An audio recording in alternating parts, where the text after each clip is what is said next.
I'm Jeremy with Poindexter G, and today we're going to go over the 5 biggest developments in firearms history.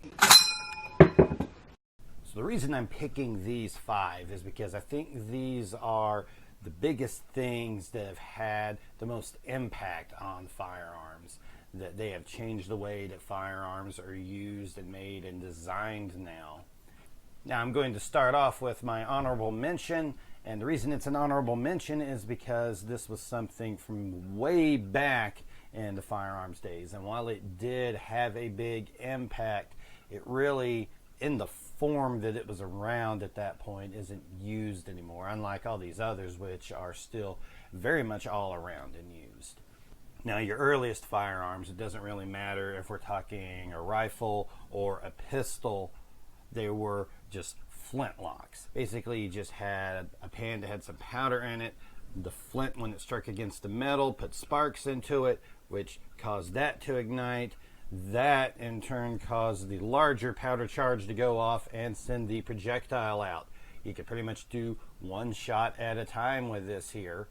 You had to put your powder down the barrel, put your ball down the barrel, fill up the powder charge in the pan, and hope that the sparks from the flint would actually set it off, and a lot of times they didn't. It wasn't always reliable, and while this invention itself didn't do a lot to help it load more quickly, it did do a lot, and that is the percussion cap, basically replacing the flint with a little cap that when hit by the hammer would set off a spark, and that thing would always go off, or almost always go off. And while you had a bunch of different manufacturers of firearms out there, there wasn't a whole lot of diversity. It was pretty much just the flint striking on the metal and doing its thing there.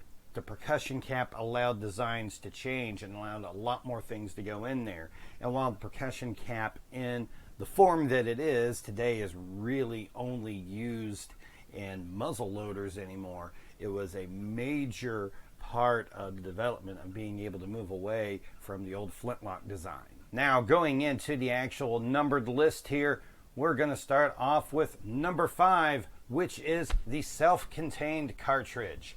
Now, before the self-contained cartridge, as we were talking about with the muzzle loaders, you had a separate ball, separate powder, and a separate ignition source, either flint or percussion cap, and that's what you had there.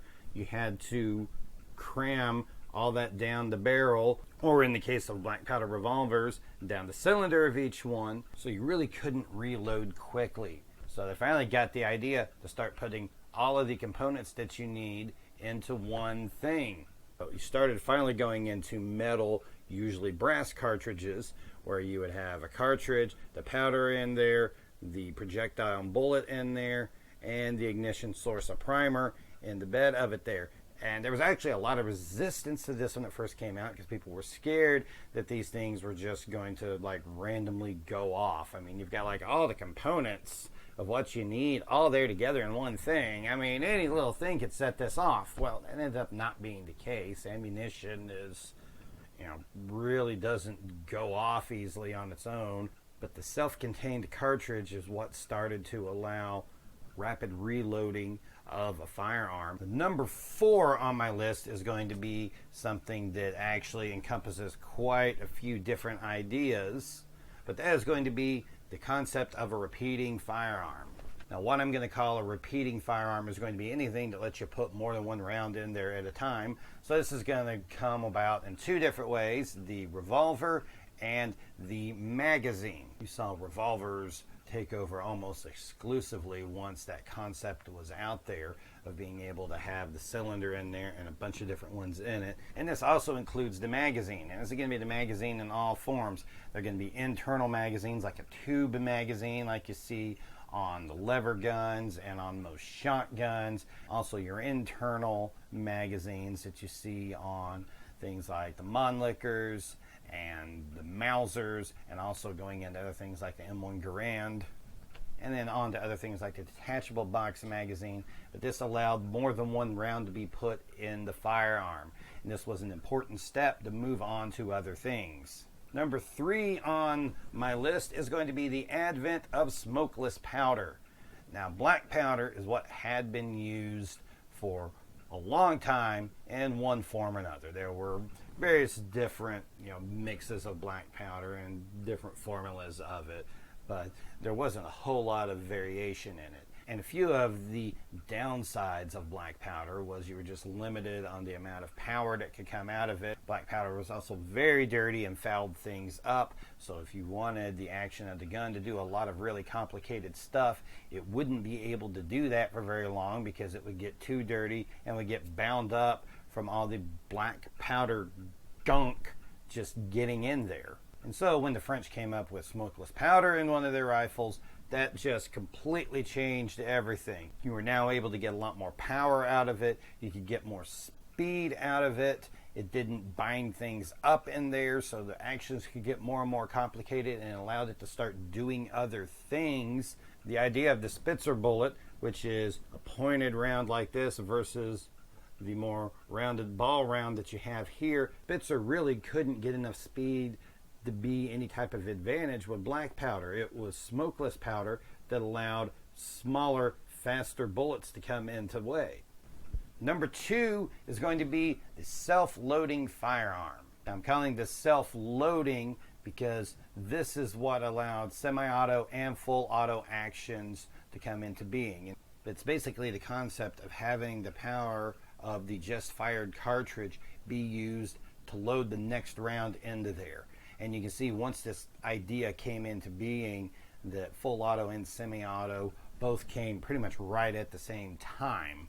You can see things like the RSC-17 and the Automat, which were the first really widely used military semi-auto and full auto rifles, and the Beauchart, which was the first semi-automatic pistol, that these were pretty big novel ideas. Revolver kind of simulates a semi-automatic action to a certain extent, but you really didn't have that on rifles. You had a bolt or a lever or a pump on it to bring the next one in, and this was just automatically bringing the next one into there.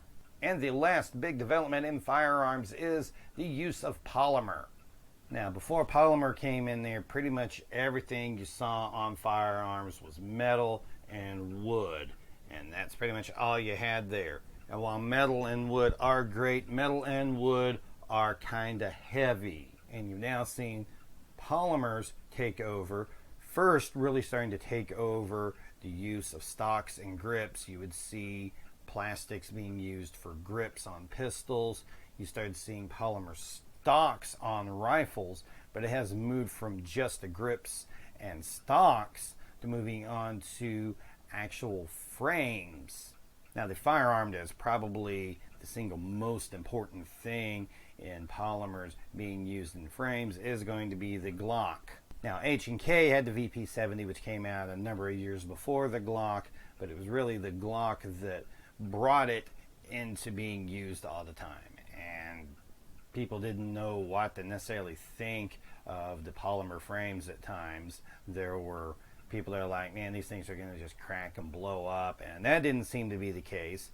And then people start freaking out like, oh man, you're going to be able to just take these plastic guns and you can go through metal detectors with them. You can look at Die Hard 2, and there's a scene in there where Bruce Willis is like, lecturing Dennis Franz about, you got these plastic guns and they can go through the airport security and you can't even see them. Well, there's still a lot of other metal in there, so that's kind of, But you started seeing the polymer frames become more and more accepted in firearms. And while there are a lot of people that still to this day make fun of polymer frames, I was watching a video by someone else and he just pulls up a Glock and he's like, well, what happens when you put a Glock in a microwave? Bubble, bubble, pop, pop.